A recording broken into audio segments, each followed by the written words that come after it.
Today, I want to talk about Iran. And specifically, I want to talk about how this war ends.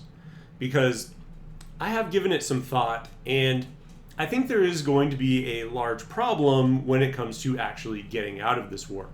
I think with the rising cost of oil, there has already been a souring towards it.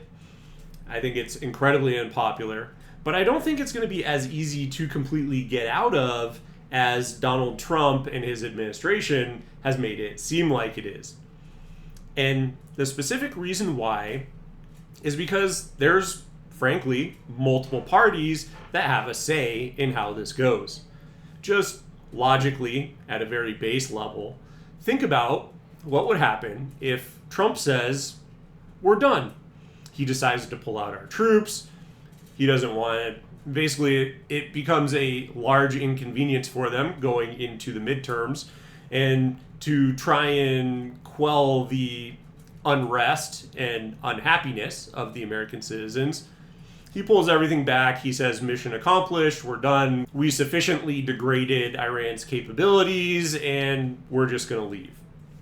Well, if Iran continues striking Israel, do you really think that we're done? I don't think so.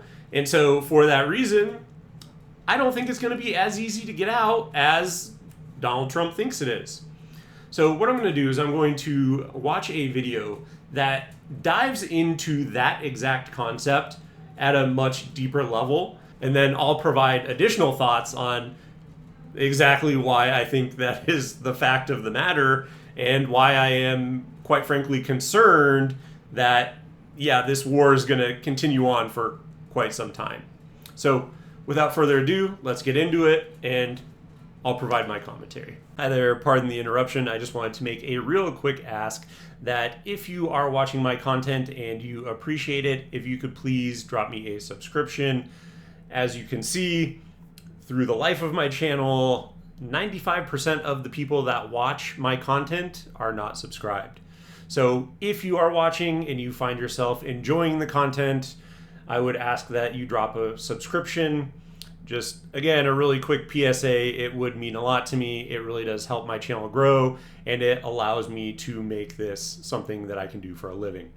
So just wanted to take a real quick interruption, and I'll return you back to my video.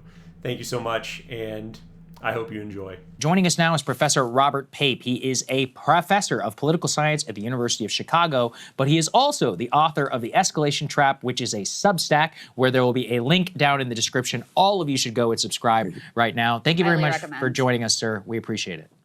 Thank you for having me. Absolutely. So, sir, you are an expert, particularly in air power and in what you call the escalation trap. You studied, I think, every U.S. bombing campaign going back all the way to World War II, and you've talked World War I. World War I. My book, Bombing to Win, goes back to World War I. I've spent years teaching for the U.S. Air Force, conventional targeting strategy in particular. I have spent 20 years modeling the bombing of Iran. So this is something I know quite a bit about. I also study economic sanctions, terrorism. So all of that is why I built the escalation trap, because those frameworks I've been using for so long for chiefs of staff of the Air Force, for White Houses and so forth, I thought really time to bring them to everybody. Right. And that's exactly why I want to cover this video, is because this guy is by all means an expert in the field. This is what he spends every minute, every hour of every day thinking about. And so so it's one thing to hear things from me when I say, oh yeah, this is how I think it is going. But it's quite another when you hear someone who has, exactly as he said, this is all he thinks about, this is all he has studied. He is an expert in exactly this topic. He has advised administrations. So a lot of, when I saw this and I hear what he thinks about it, and I go, oh yeah, this is, and he's way more of an expert than me. I'm just going to lay that out. But when I think of my big picture, as I laid out in the intro, and I say, yeah, I don't think this is going to go as well as Trump thinks it's going to go, and I don't think he's going to be able to pull out as quickly and as easily as he thinks it does. Having someone like this just back up everything that I have thought about it so far, I mean, that's a good sign for me. And I think a lot of people don't understand. Maybe it's because I just am not as eloquent or in-depth or skilled at basically bringing these thoughts and expressing myself and laying out the story for it and the case for it.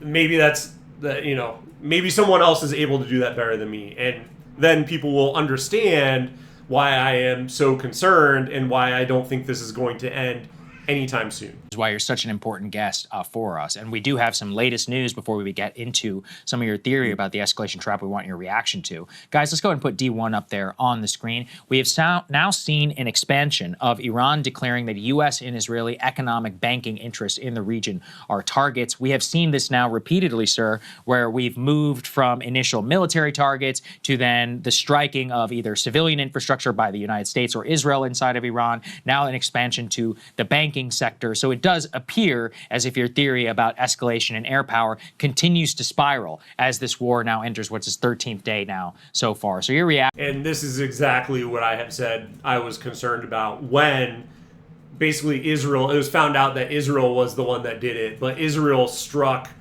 Iran's desalination plant, and then when they struck their oil reservoirs as well, right? When you saw the images of the huge billowing black smoke and all that kind of stuff, as I came out immediately after and I said this is going to be a huge issue because exactly to this point of now everything is on the table, right? Now Iran will strike at Israeli desalination plants. They could strike the Israeli nuclear power plant. They could strike, there's a lot of infrastructure now banking, right? There's a lot of infrastructure that previously was not on the table. Iran was basically attacking U.S. military bases, places where U.S.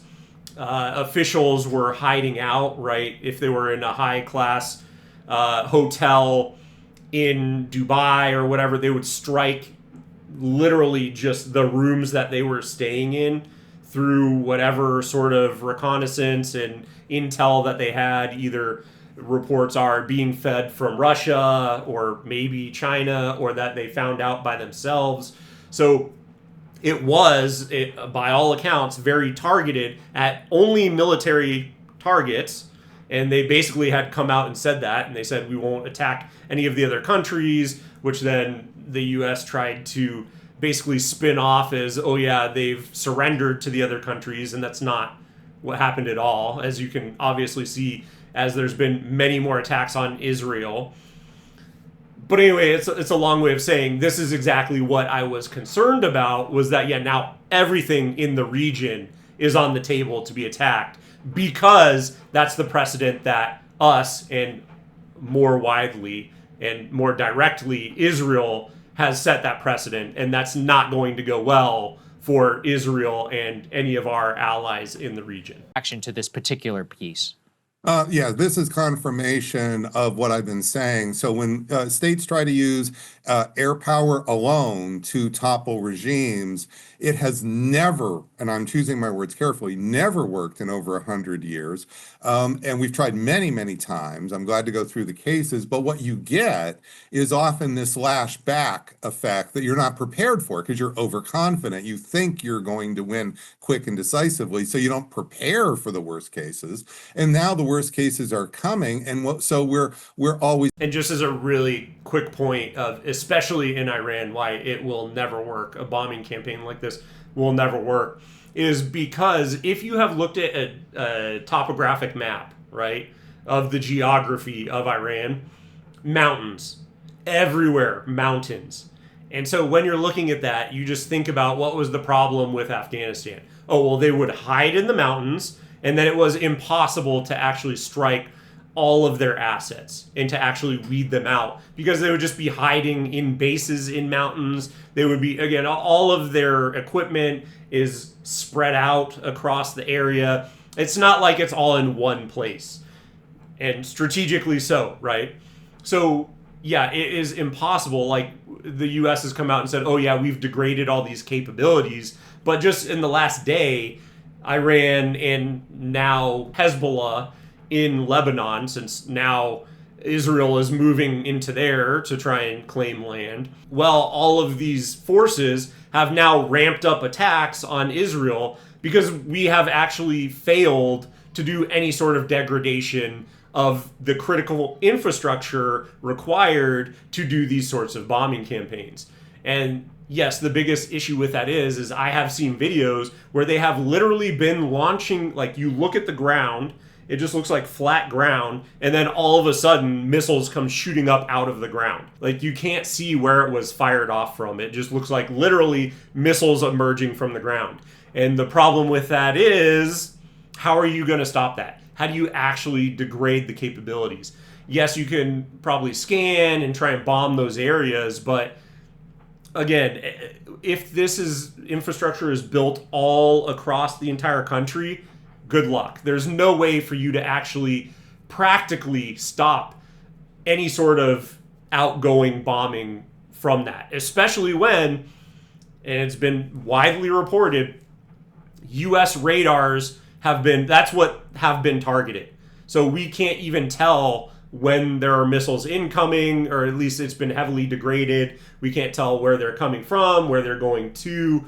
And so, yeah, it is a big issue.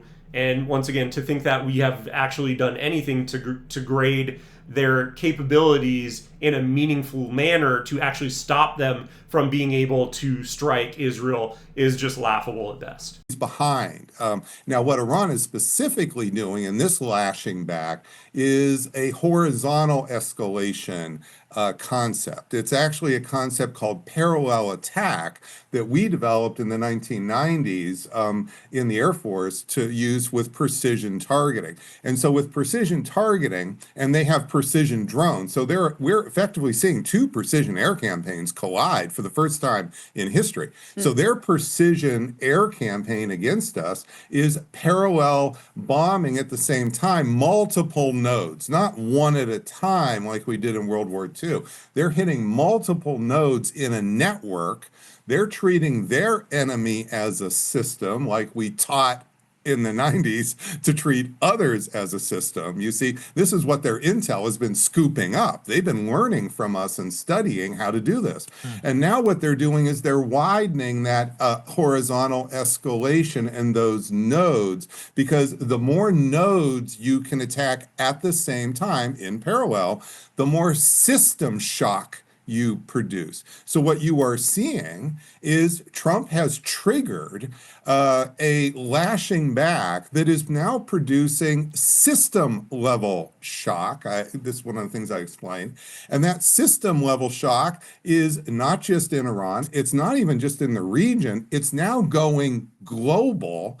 And so this is really probably going to go down as the most disastrous air campaign in history. We're not quite there yet, but we're heading to major system shock. And I think what he called out in the very beginning of it is, yeah, the reason for that is it's two technologically advanced adversaries, right?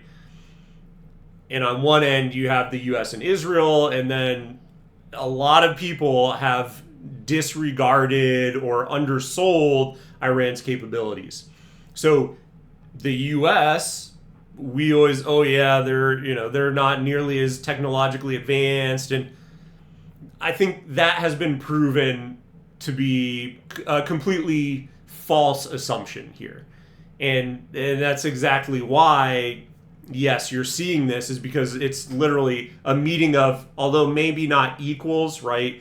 Obviously, we have slightly more technology. The problem is the technology that Iran is using has basically rendered a lot of our more cutting edge technology, like the interceptor missiles, completely useless. Because when you're seeing a cluster munition come down and break up, and it comes down in multiple pieces and destroys an entire area, you can't intercept every single one of those. It's just not physically possible. So yes, you're seeing that. You're seeing, as he's saying, striking a broad area where they can attack multiple different targets, and it's impossible to defend against that. And then also hypersonic missiles, and it is, I think, once again, we, the United States and Israel, vastly underestimated how capable Iran was. And as he's saying here, it's the first time in history where there are two modernized air campaigns going on at the same time. And that's exactly why I do not think this is going particularly well for us, and why I have been concerned about it. And the panic that everybody's talking about with trade of Hormuz, this is just the beginning here. You see, there's no control. The biggest thing I want to say, and then I'll stop, is that we've lost control of escalation. You see, one of the things I'm trying to explain in these writings is that there's the illusion the attacker has control. And now you see, each time President Trump says he's about to stop the war, nobody listens anymore. Prices are going up. Nobody's paying attention, because we all now know, whether we say it or not, he's losing control more and more to Iran, and also more and more to the system shock. You see, actors are... And just a really quick, before we move too far past it, yeah, that's the thing, is you saw Trump come out when oil spiked, right? And it went wildly up with the price of oil. He came out and was like, oh yeah, we're wrapping it up. And then it went down immediately. But the problem with that is that only is going to work so many times. It's literally the boy who cried wolf. And so, okay, they saw, all right, well, Trump said this, and then he backed down from it immediately. And although, yes, it did not shoot immediately back up, it's still been on the rise, right? Now, I think it was at 80, then it ramped up sharp up to 120, I think it was, per barrel of oil. And then it went back down to 80, and then it's been on the climb again, and now I think it's back up to 100 at this point in time in which I'm recording this video. So it could be even higher, because I think it is going to be on a very aggressive upward trajectory. I don't think it's coming down. And the problem with that is exactly as he is saying. Now, whenever Trump says something, I think it is becoming apparently clear to everyone that even if Trump says we're done and we're pulling out, that doesn't necessarily mean that Iran is going to stop holding the Strait of Hormuz hostage. And yes, the exact issue with that is that still puts constraints on oil basically being allowed out into the market. So you're still cutting off 20 to 25% of global oil exports total. So you just imagine a quarter of all oil is completely gone. So when you are seeing that, then yeah, it's a big issue. And that's the thing, is we do not really, because of proximity, I think that's probably the biggest one. Because the issue is, again, Iran can just continue bombing Israel. And then are we actually going to hang them out to dry and we don't care? As much as that would be my desired outcome, that's not realistically what's going to happen. Trump is not going to allow them to get bombed into oblivion. So we don't actually have a say in when this is done. Because Iran, what did they learn from the 12-day war and then from this most recent launch of aggression and this most recent war, I'll call it, as I have been calling it, is that they can't negotiate with us. Like, they have to inflict so much pain that they believe that we will not do this again. And I don't think we're there yet. So I think this is going to continue going until they feel like the United States is desperate, until they actually inflict some amount of pain. There have been some reports where they said they want to continue this going through the midterms. And once again, we cannot walk away from it that easily, because as long as Iran still has the ability to strike Israel and to strike any of our allies in the region and to strike any of our assets in the region, that's kind of a problem. And so we can't actually declare, I mean, we can declare mission accomplished and walk away, but there's not actually, we would just have to go in immediately after, because Israel would continue to get just absolutely destroyed. So That is my concern with this whole thing, is that it is not going to wrap up nearly as easily as I think everyone has been making it out to be. And anyone who comes in and, on any of my videos is like, oh, you don't know what you're talking about. No, this is the exact problem. And it's going to continue. The longer this goes on, the more and more it will be proven out that I was right all along. And just because you don't understand why that is and the actual logistics that go along with it, well, here's a professional that's telling you the exact same thing that I've been saying all along. And again, that's the one thing that I think I do well is big picture thinking, and none of it makes sense as to how we actually get out. Are going their own way, and that's part of the system level shock that is occurring. Well, let me get your reaction to some of what President Trump is specifically saying, because he paints a very different portrait, I would say, than what you're painting here for us, Professor. Put D2 up on the screen. He spoke with Axios. He told them in a phone interview yesterday the war with Iran will end soon because, quote, there is practically nothing left to target. Little this and that. Anytime I want it to end, it will end, he said during the 5-minute call. What is your reaction to his presentation of? Although that might be true. And this is the problem is, yes, they may have attacked all of the things that they think that they can actually attack. Like basically military bases and infrastructure that is above ground. The problem with that is, number one, I think a lot of their infrastructure was built below ground just from the start, right? From the beginning, because you want to protect all of you don't want to make it so easily attackable and destroyable and basically allow the United States and Israel to come in and cripple that infrastructure. But then also in the time frame from when we did the 12-day war until now, you don't think they were basically doubling down on their infrastructure below ground? So yes, although he may be technically correct that all of their above ground infrastructure has been degraded sufficiently, that hasn't actually impacted their capabilities to strike Israel or to strike any of the other neighboring countries in the area at all. As I had just said, they have been actually ramping up in the last 24 hours strikes on Israel. And so when you're seeing that, again, I don't know how you can actually declare a mission accomplished, put your flag in the ground and just walk away, because they can continue striking it. So yes, he may be factually accurate that from the air, there's not much else we can do. Well, how do you actually win? You have to send in ground troops and then we're completely screwed. Then you're literally trudging through, like I said, look at a geographic map, look at a topographic map. It's all mountains, and it is a death trap going in there because they can just literally pop out from anywhere they want. They have the high ground, and then it's literally a kill chamber. And that's what's going to happen, and that has been my biggest fear, is that they can't accomplish what their actual goals are with airstrikes alone. They have to send in ground troops, and then it's literally a shooting gallery. It's fish in a barrel. Way, way, way more casualties will occur. And if I were in the military, I would quit. I would go, send me home. I'm done. I'm not doing it. I refuse. It's literally a death trap. How this is all going.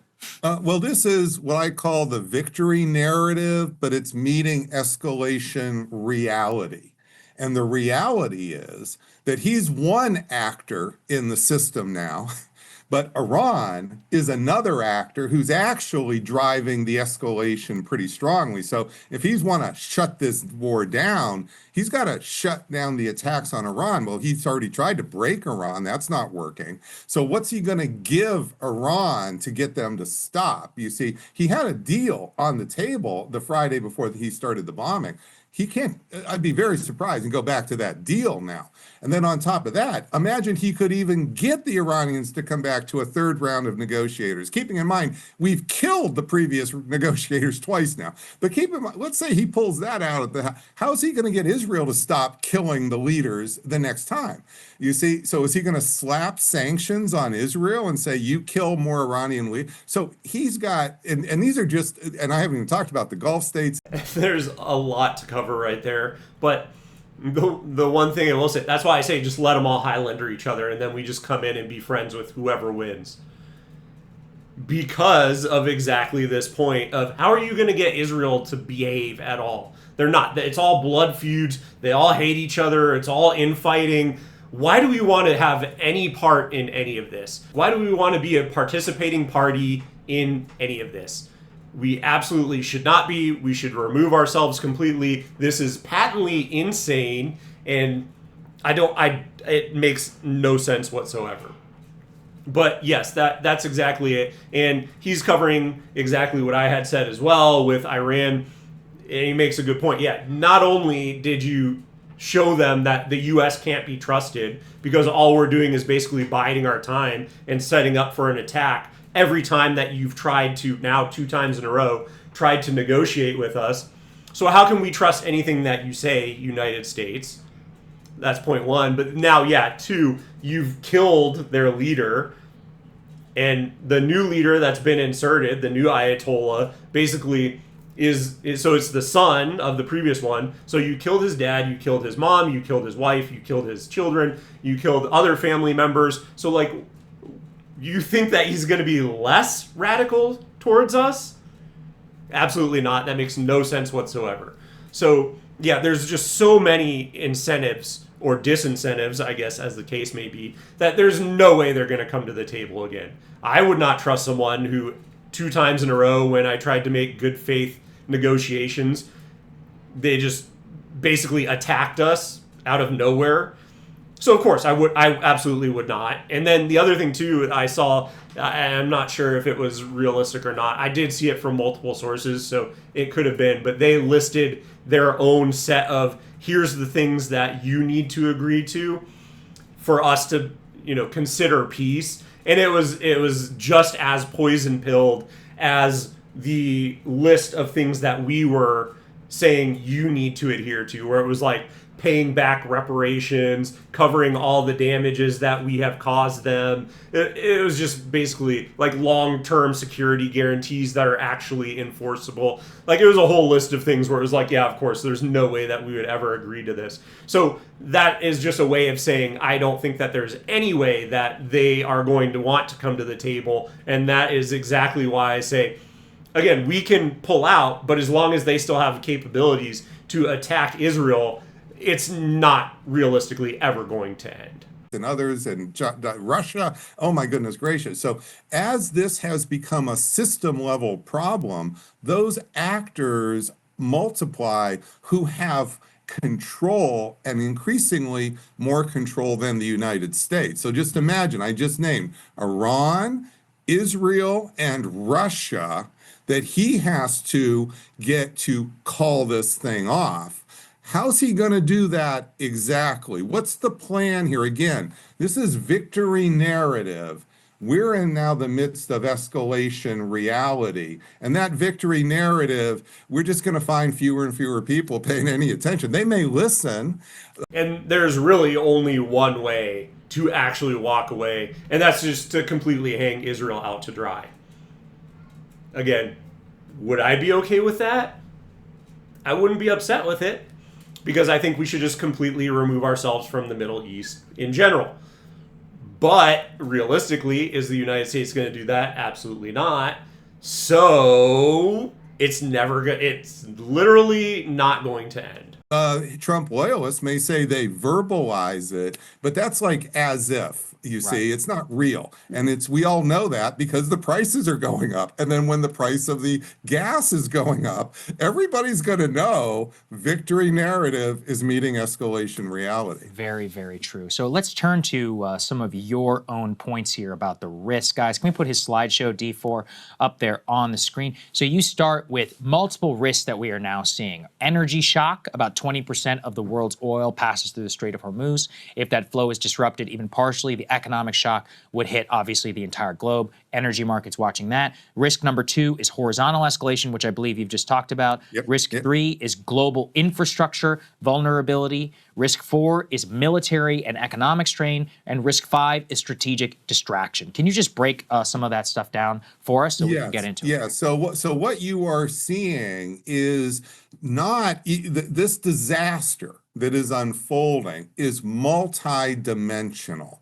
Now, we've had disasters in the past, but they have been more uni or single dimensional. The reason I'm laying this out in threads here is because the threads allow us to see the different dimensions of the risk, and they're dimensions like a layer cake that are intersecting in real time, you see. And it's becoming, and the point on, you've laid out the risk, and I'll just mention the point on the distraction.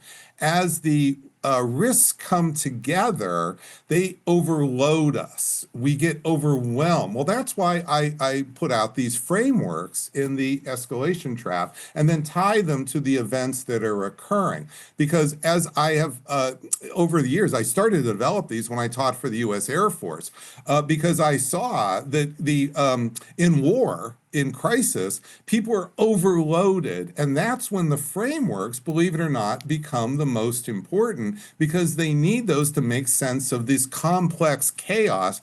Otherwise, they're just bouncing all around, you see. So what you're seeing with that distraction is one of the most difficult challenges right now. It's not just that we have a lot coming in our Twitter feeds, our X feeds. That's not quite it. It's that there's multi-dimension. So let's break them apart. Let's talk about them. Let's see how they're unfolding in stages. The post I'm about to put out on Substack pretty soon after this interview is going to help tie those together so people can see that and then help see where this thing is heading, you see. To the point that he was making of, you basically have this laid out for you, and then as the decision making gets more chaotic, you can fall back on it. It's kind of like game theory. When you're looking at it and you say, okay, what is the best move I can make?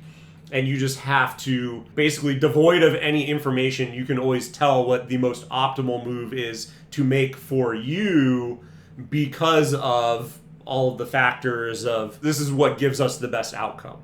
And so that's kind of why he has even created this in the first place is, okay, what are we seeing? And yes, although you may be understanding something in a different way, you have this very stringent set of guidelines that you should take a look at it, plot it out, and then figure out what you should do in accordance with here are the actual facts and here is how this has played out in the past. And what is really in front of us now is probably the worst disaster that's unfolding here that's been triggered by air power, certainly in most of our lifetimes. And we'll see how far this goes. But it's no longer just President Trump, as I'm saying, oh, yeah, he's just going to wake up. Well, he can try it. He can announce today, right now, this second. You know, Professor Pape, you're wrong. I announced today the war is over. Let's see if it stops the next hour. Yeah, you see, because it's got all those other actors here who are, you know, he had chances to stop. And it definitely will not. Just spoiler alert. And that's why I would like to see him try, just so that myself and the professor get proven correct. But yeah, it's not going to stop. And that's, I think, the most alarming and concerning thing to me, and why I feel it does need to be called out. There do need to be videos about this, is because, again, I think Trump is surrounded by a bunch of people that do not understand this at all. They don't understand that there's multiple actors. They have not actually sufficiently degraded their capabilities. And so I see this going for a vastly longer time period than I think anyone will have the stomach for, especially here in the United States. This in June, he could have negotiated. He's now touched off the escalation trap. He's in it. It's not something that he controls. And what does the next level of escalation look like? We already have a broadening of the war. Obviously, the GCC countries have been hit pretty significantly. They seem quite upset. Israel's getting hit. They're saying they may set up some positions in the Horn of Africa. We have reported involvement of the Russians and the Chinese. What does the next level of escalation look like? The next level is going to be about the dispersal of the enriched uranium that you're hearing quietly, these briefings on Capitol Hill, the senators coming out ashen-faced and so forth. We have to keep in mind that for 25 years, not just Donald Trump, this whole militarized crisis with Iran has been about Iran's enriching uranium. Well, they have 1,000 pounds of 60% enriched uranium that was in Fordo, Natanz, Esfahani, other places. And when Trump bombed that in June, he destroyed buildings and functioning of buildings. He didn't get that enriched uranium. And we have satellite photography of likely the dispersal of that material, and that's on my Substack. So people can go and watch a video. They do have to subscribe. It's free, but you can see the actual satellite photography of this. And we also have more photography from satellites, and this is civilian satellites, by the way, in February in Esfahani. So this is now happening. You see, and it's coming out. President Trump himself, a couple days ago in one of his discussions, mentions this dispersal happening. This is very worrisome. That material can be, yes, down the road fashioned into bombs, but it can be used for radiological weapons. So imagine that sprinkled on nose cones of some of those precision drones going into Doha. How, we already, when's the next time a billionaire is going to show up there? Wow. So you end up with, And that's the thing that was always kind of a farce or farcical about, oh no, they're going to get a nuclear weapon, is like, yes, okay, the destructive capabilities of a nuclear weapon, I don't think they were building to one anyway, because Bibi Netanyahu has been decrying the possibility of Iran having a nuclear weapon for 40 years. It hasn't happened. But exactly to his point, you could implement it into any one of their weapons that are easily getting through, and you could basically create a wasteland.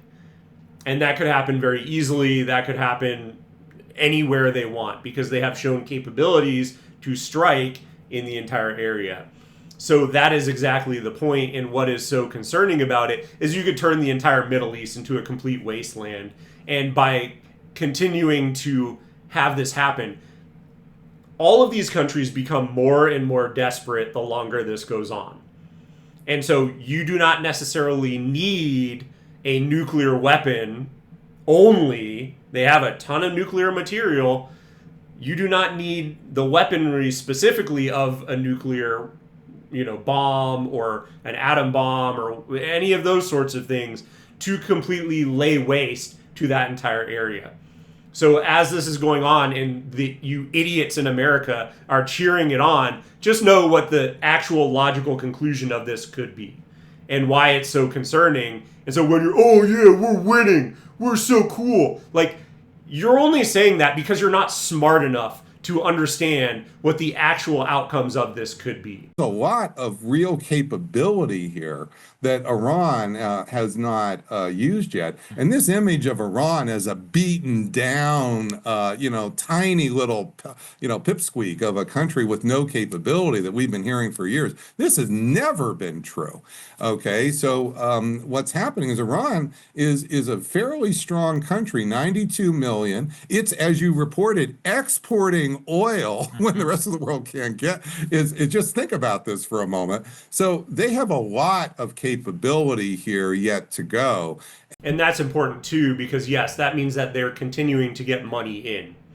So because they basically own the Strait of Hormuz, they can continue exporting, they can export to neighbors, they can do all sorts of these type of activities. And so that allows them the ability to continue funding this for basically as long as they want. And because their missiles and their drones, so many of them are so inexpensive to create, well, again, they can continue, and because they have the capability to create them, and they can just spin them up, and they can create so many more of them a year, yeah, they can continue this for as long as they want. And that should be very concerning to anyone, and actually everyone, just period, end of sentence. It should be concerning to everyone. And this is where the real danger is down the road. We're only at the beginning of the dangerous part of the escalation trap. Professor, I am very worried about the breaking of a nuclear taboo, not necessarily just in the use of a tactical nuclear weapon, but an atmospheric nuclear test. Where would that fit into your escalation line? Am I, I'm crazy? going to be writing. So I give lectures on this. So again, this is something this is now going to come forward. I will put these as lectures and video online. So every 2 weeks for some part of my Substack, I do these video briefings now. And so we can talk about these serious issues. So what people have been saying is Iran is so radical, irrational, that what they're going to do is they're going to fashion a bomb. And the very first thing they're going to do is they're going to drop one on Tel Aviv and maybe a second one on New York here. And then what this is an image of Iran. They're painting an image of an irrational state that spasmodically reacts without thinking. That's not what Iran has been. First of all, they can't reach the United States. They don't have any sort of payload that could get a missile here, and let alone a nuclear payload, right? That's something totally different.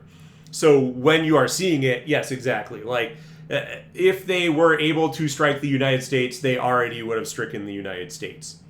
So they do not have the capability, first and foremost. But then, yes, as it ratchets up, the possibility of them, once again, using something like a dirty bomb and integrating some sort of nuclear payload onto a missile that they have already proven is able to strike targets in Israel. That ratchets up. But then also Israel having an estimated 90 nuclear warheads, that also becomes a possibility that they use theirs as this gets worse and worse for them.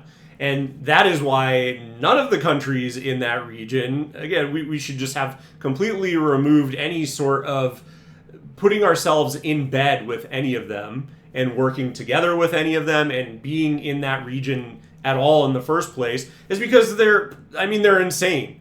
Literally, Israel is throwing themselves into a war to drag us into it that has been admitted to by Rubio. Like, what are we even doing? This is exactly why I say we should completely remove ourselves from the area, because Israel has a doctrine that says, well, when we're, facing imminent collapse, they're just going to send out all their nukes. And it's like, what are we even doing? Because the fallout from that, you don't need all of the countries with the biggest nukes to fire off all their nukes at each other to end all civilization.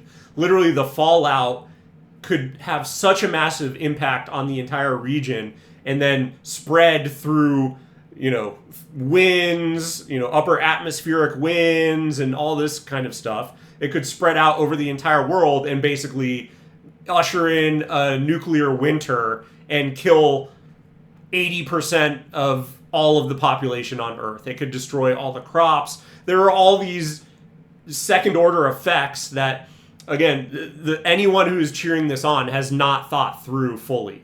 And you guys are complete idiots. And so anyone who's saying, oh, it's not that big of a deal, no, you're an idiot. You have no idea what you're talking about. Like, even nuclear war in a little localized area, because Israel is losing the long-term game, or because they escalation, right? Oh, well, Iran is losing, so then they put in some sort of nuclear payload, and although it may not be a nuclear bomb, it completely devastates all of Israel. So then Israel, in retaliation, launches actual nukes. Like, it very quickly can escalate to a point when one side is completely threatened that has some sort of capability that is on mass scale. Well, then the entire world is now at risk. So what I think should happen is we go in and we completely denuclearize all of Israel. They should not be allowed to have nuclear weapons because they have not been proven to be an actor that can be trusted with nuclear weapons. And that's my opinion. But what do I know? Been doing for 25 years. So I'm not trying to paint them as 10 feet tall, Yeah. but they've been pretty strategic. I would say I'd give them at least a B plus, if not an A. So they've been pretty strategic in how they've behaved. And what you would do with nuclear weapons is the very first thing is you don't just set off when you have one. You want to follow the North Korea pattern, which is you want many nuclear weapons. Notice North Korea has got 60 plus nuclear weapons, and we're suddenly saying that, well, okay, we're not going to tickle that tiger. Well, that Iran saw that. So Iran is what that's why in their material, that all that material, that 1,000 pounds and all everything I'm describing, that's enough for between 10 and 16 bombs. So what Iran really wants, if they're going to go the nuclear route, is not one bomb. They want 5 or 6 bombs, because the very first use of that bomb is probably going to be, quote, a test. And then what are we going to say? We're going to say, oh, that's not good enough. They only had one. They only had one. So then they're going to have to do a second test, probably on their own territory. Once they do 2, they're not going to need to do 3 or 4, and people are going to panic. And then and then we're going to see the real consequences of what's occurring here, you see. So, and I think North Korea is very instructive in this matter, right? When you're looking at this. Yes, you look at them, think about how much all the narrative was against them and Little Rocket Man and this, that, and the other. The second that they get a nuclear weapon, all of it stops. When's the last time anyone has talked about North Korea in a serious manner of we're going to go over and attack them?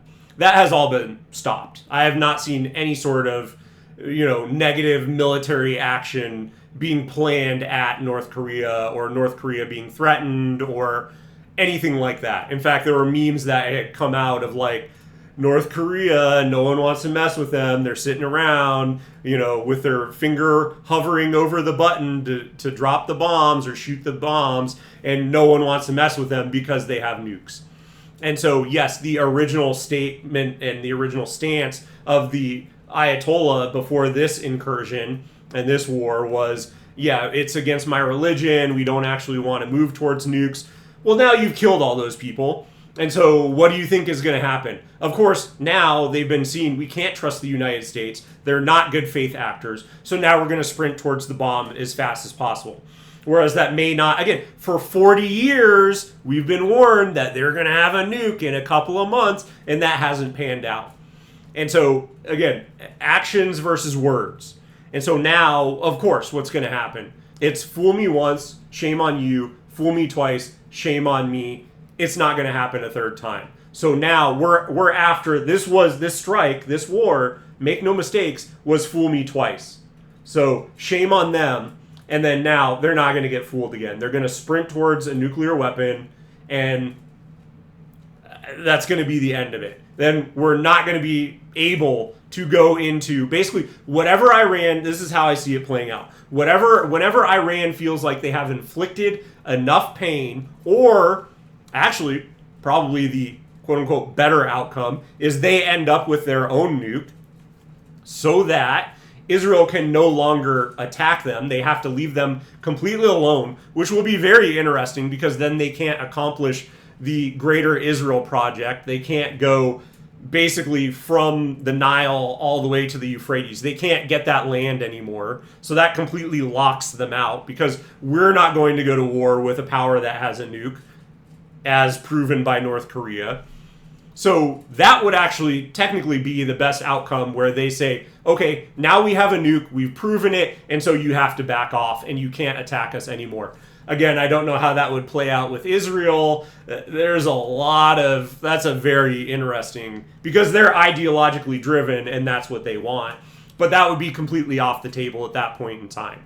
So that might actually be the best outcome if you're looking at it from, well, now we just basically have to back off and we can't mess with them. But yeah, the entire thing is like, how do you actually back down from this? And it gets to a very dystopian place very quickly. So the way to understand this is the politics of strategy, the politics of escalation. That's my forte.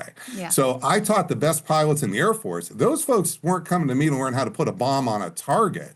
They want to know when they're generals and they're 4-star generals and they're chief of staff, what's going to happen here after the bombs hit the target, you see. And that's why quite a few folks, I've even received emails here from my former military students saying, my God, Professor Pape, you were teaching this 20 years ago here. You must be hitting your head about what's occurring, because it's unfolding just as you told us it was going to unfold in your frameworks. Yeah. And they're appreciating now those frameworks are becoming more available so people can understand this. And that's why I think you saw the military being much more reluctant to get on this board with regime change. You saw that, right? There's a gap here, and the military, they're very professional. They're going to do what they are ordered to do. They will give advice, but if the president says that's all fine and good, but I'm going to ignore your advice, they will do that because they are professionals. They are loyal to the Constitution as they see it here. But that's the real danger, sir. So I hope I explained that this is where the scariness here could get worse. And we have big midterms coming up. So why wouldn't they time this around the midterms? I mean, that would really, just think about what that would do for Trump's. The soft underbelly that we know and our enemies know is our politics. That's why they've gone the long war strategy. And what you're seeing is they're having all different dimensions of the long war. And more, Trump is looking like Lyndon Johnson in Vietnam, where he just lost control. Wow. And yeah, and that has been something that Iran has actually come out and said is, we're going to play for the long game. We're going to keep this going as long as we want. And I have seen one report of them saying, yeah, we're going to carry this through till basically your midterms. And the problem with that is, yes, it will absolutely be a bloodbath in the midterms if this is still continuing to go on at that point in time, because just think about the amount of inflation, where the oil prices will be. Like, this just continues to ramp up, and it will only get worse from here. Again, there is absolutely, we can try and walk away, but unless we're willing to hang Israel out to dry, which I think is not going to happen, there's no way that this actually wraps up by then. And I think that is exactly what has been in the plans and is baked in for Iran. Because how do you create such amount of upheaval and pain for the United States other than whoever's in power now? Because think about it. Who is going to want to vote in a neocon, someone who is receiving funding from AIPAC, like any of these people? All of these people are going to be voted out. Like, there's already a movement of do not elect anyone who has received any money from AIPAC. That sentiment is only going to ramp up as the months pass and we get closer to the midterms, if we are not able to shut this down. And we absolutely are not going to be able to. Again, there's multiple parties with multiple interests in this, and we actually have very little to do with how this plays out. My last question for you is, there's been a bunch of reporting about how Israeli interests and goals may diverge from U.S. interests and goals. I'm curious your thoughts on that. And also, while you see this as going catastrophically for the U.S., is it going catastrophically for Israel? Because it seems to me that, just having Iran's capabilities degraded and the possibility of, sort of chaos on the ground in Iran serves Israeli interests fairly well. And certainly it's been a goal of theirs for a long time to get us and the Gulf states, et cetera, embroiled directly in this war. And just my viewpoint on that is, they may be somewhat happy with the degradation of Iranian capabilities and their above ground. But again, that has not actually stopped the amount of incoming missiles to Israel. And from what I have seen, and granted there's a very tight clamping down, because you can go to jail for 5 years for putting out any sort of video of here's where the strikes, here's the damage that's happening in Israel, in Tel Aviv. So they are trying to clamp down on that very hard. But yeah, I don't think it's going particularly well for them. And that's why I'm so confused about them trying to, I mean, I guess it's like, they realize the writing is on the wall and that the midterms are basically going to be a death sentence. So they're trying to lash out and do as much as they can. Citizens be damned over there, because I have seen people trying to flee from the airport, people flying back to whatever countries they came from. Is Israeli citizens that basically are going back to wherever they came from. But I think, again, the government is trying to actually go out and do as much land grab as possible, but moving into Lebanon and now getting bombed from there. They basically have hung their citizens out to dry, but they realize that this is kind of the last kind of movement out, because if we abandon them, they literally have no ability to go out and do this on their own. So yeah, I think that is why they're doing it, and they may be. I cannot imagine the citizens are happy with what is going on. But I think, again, just like here in the United States, it doesn't matter what the citizens want. The elected officials are just going to do whatever they think is in their best interest or whatever their motivations are. And so when you're seeing that, they may claim it's going well, because I actually had someone bring up the point of, like, there has not been a sufficient articulation of what is the actual goal and objective of this. And when I thought about it, really the best thing that I could come up with is, what is the maximum amount of degradation that can be inflicted upon Iran with the minimization of negative effects felt here in the United States, and to a lesser extent in Israel. Because that was always on the table of, oh yeah, you're within range of their ballistic missiles, so you're going to be stricken back upon. That is just, it's inarguable. So, have we degraded their capabilities? Yes, obviously. That is inarguable. But have we degraded them enough that they cannot strike back at Israel? No, absolutely not. So is Israel, in my opinion, is Israel happy with the outcome so far?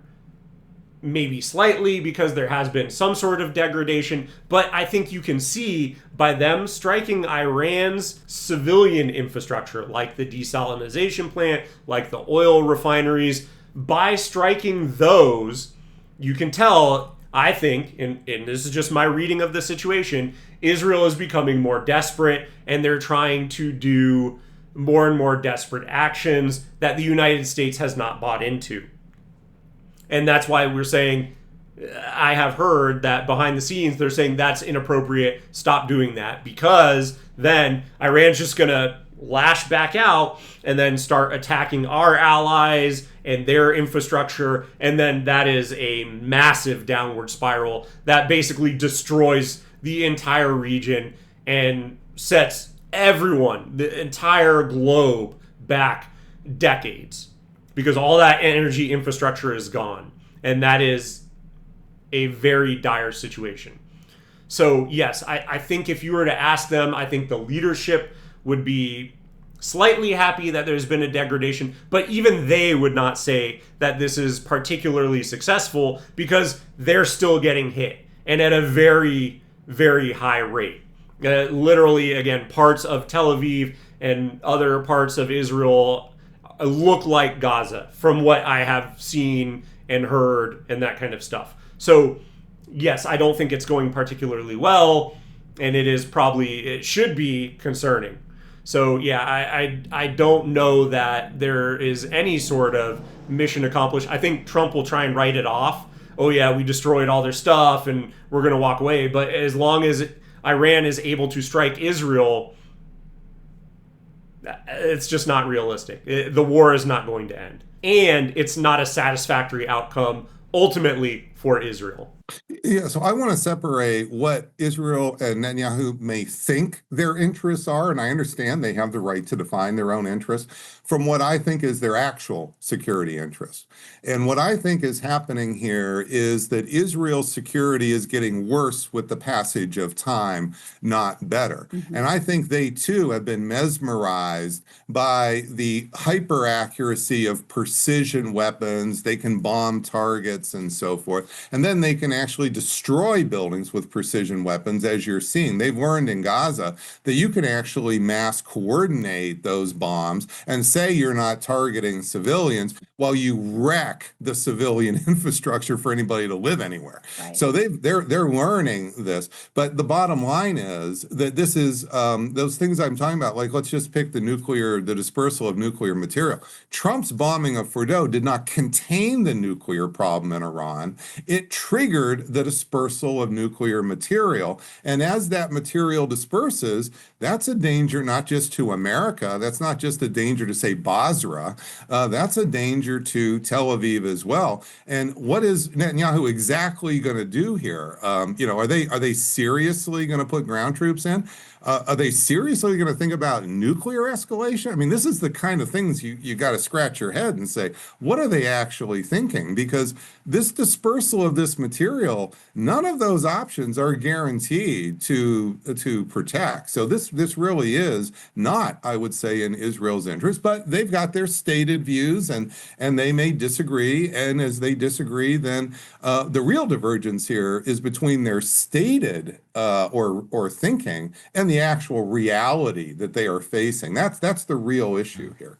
Last question for you, sir. You said this is close to the most disastrous campaign. What is the most disastrous campaign?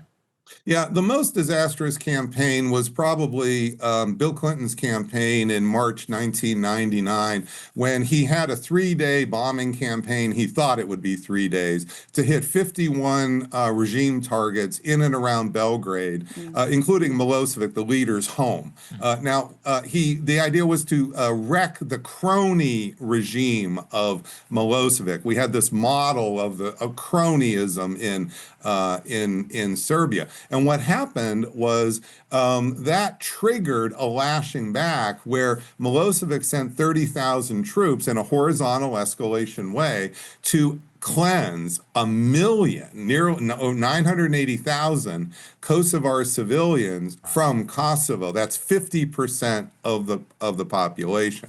Now, what do we have here comparing that so far? We have 50,000 Americans who've run away. So that's not 1 million who've run out of the region, but still, that's 50,000. And as time goes on, the economic consequences here are going to reach not just millions, but probably hundreds of millions of people.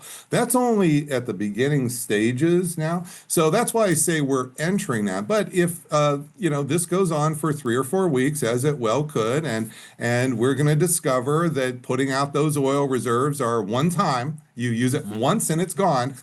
And then that's all going to start to get priced into everything. As those price surges continue to go up by April, you're going to start to see the real pain come in. And it's going to start to make Kosovo look like a small hill. Yeah. Yeah, and that's exactly why I've been covering it so heavily, is because, yes, when I look at the big picture, I go, all right, there's, as I've laid out pretty apparently, I do not think this wraps up anytime soon. I do not think that there's any way that this could wrap up anytime soon. And so I do think it gets considerably worse. And I think it goes to exactly the place that he's laying out here of, the price it's just going to continue to spiral out of control. They have released strategic reserves, but how long is that going to stem the tide? I think we do get to a very bad place very quickly. And I think, again, there's no realistic way for us to walk away from this. And that's why I have been calling it out. And again, I may not have laid out the case so eloquently, but this is what I have been warning of the entire time. I think we're not equipped to fight it. I think we do not have a say when this actually ends. And I do not see a world where this actually wraps up in any sort of conclusive way. And I think that we're not the party that actually gets to say when it ends. So this is where we're really heading. And notice we haven't even talked about the most scary stuff that we were just talking about before. So as this thing unfolds, we need to understand that we're really have touched off the escalation trap in a way. And the biggest problem is that President Trump just is losing control. And he's going to try to get the control back. but so too did Lyndon Johnson. I was going to say, kept that's the doubling LBJ down. trap. We can call it It's that. the LBJ trap. It's the same. This is the same. LBJ didn't think he was going to lose. I guarantee he didn't wake up one day and say, "Oh yeah, how can I actually become probably the worst president in history?" And then beg for other presidents to come in like Jimmy Carter or so forth to bail him out. I mean, this is really, they don't wake up that way. I guarantee you. This is where I'll make this proclamation, and it'll take years to play out, but I do think Trump goes down as the worst president in history. Just because of this, because of exactly, as he said, this is a death trap, and it does not resolve, and it will drag on and on. And the problem is, though, that unlike Vietnam, who else did we have in the region that they could strike and keep us on the hook to basically have to continue on with a war? I mean, literally, that's what you have to call it at this point in time. But literally keep us in a war for as long as they feel like it. So it is an even worse situation that we find ourselves in than in Vietnam. And so when you're looking at that, yeah, it will go down. Again, the second order effects, the gas prices going up, the inflation is going to spiral out of control. There will be you're already seeing, right, the most recent jobs report, 92,000 jobs were lost in the month of February. All these things are going to continue to spiral out of control and get worse and worse and worse and worse. And there is no end in sight for it. And again, because Iran is the one that's holding all the cards. It does not end until they want it to end, because they can just continue launching missiles at Tel Aviv. They can continue launching missiles anywhere in Israel, and we have no capability to stop it with the cluster warheads, with the hypersonic missiles. We can't stop their strikes. That has been proven, just flatly, wholly proven. And while that is still the case, we're screwed. And so Trump will, mark my words, Trump will go down in a decade, and however long it takes, Trump will go down as the worst president in U.S. history. And I know that's going to make a bunch of MAGA cultists really upset to hear, but that's exactly how this plays out. What they're waking up is they're I think mesmerized by this illusion of control of escalation. And you even hear President Trump saying, when will Iran reach the breaking point? That was exactly the rhetoric of LBJ. How can we break the back of the North Vietnamese? And that search for the breaking point, there's actually articles with those titles. The search for the breaking point, you see. And that's not going to happen, because for them, it's existential. For us, it's, things are expensive here at home. Get us out. So yeah, I mean, who's going to win in that kind of a war? Again, it's at some point in time, you have to reap what you have sowed. And it's like the meme of like, the consequences of my actions. Who could have foreseen this? That is exactly what we're marching towards, and that is exactly why I want to cover this video. And that language, I mean, I don't think Trump probably went back to the speeches of LBJ. This is the reality of the frameworks. The frameworks force this, you see. And so that's why those frameworks matter. Yeah. Well, he's out right now saying that high oil price is actually good for the U.S. So I think to your point about how people are not going to be listening to him, they have their own interests when they see those prices at the gas pump. I don't think they're going to. Yeah, and we already have the highlight reel of basically the state propaganda media. Short-term pain, long-term gain. Any media apparatus that has said that phrase in the last week, do not listen to them. It is literally paid propagandists. It's complete BS. Like, it is so laughable seeing like 50 different news outlets all come out. Short-term pain, long-term gain. It's just laughable. So yeah, they're trying to frame it in the best way possible, but there's literally no way to de-escalate this from the United States side. feeling like enjoy that's great eating, for us. but we eat, we're eating 3 meals a day, and most of us probably should just be having one. And boy, that's going to be, no, this isn't going to work. Great tactic. Sir, thank you so much for joining us. Escalation Trap Substack link is down in the description. Also, I just ordered your book on Amazon while you were talking. Oh my gosh. Okay. Bombing to Win. Thank It's you on very my way much. to my house, and I'll do a review here on the show. Yeah, well, Thank and I you so really much. appreciate what you're doing for the country here to kind of bring these frameworks out so they can see that there's some way to understand what's happening to us.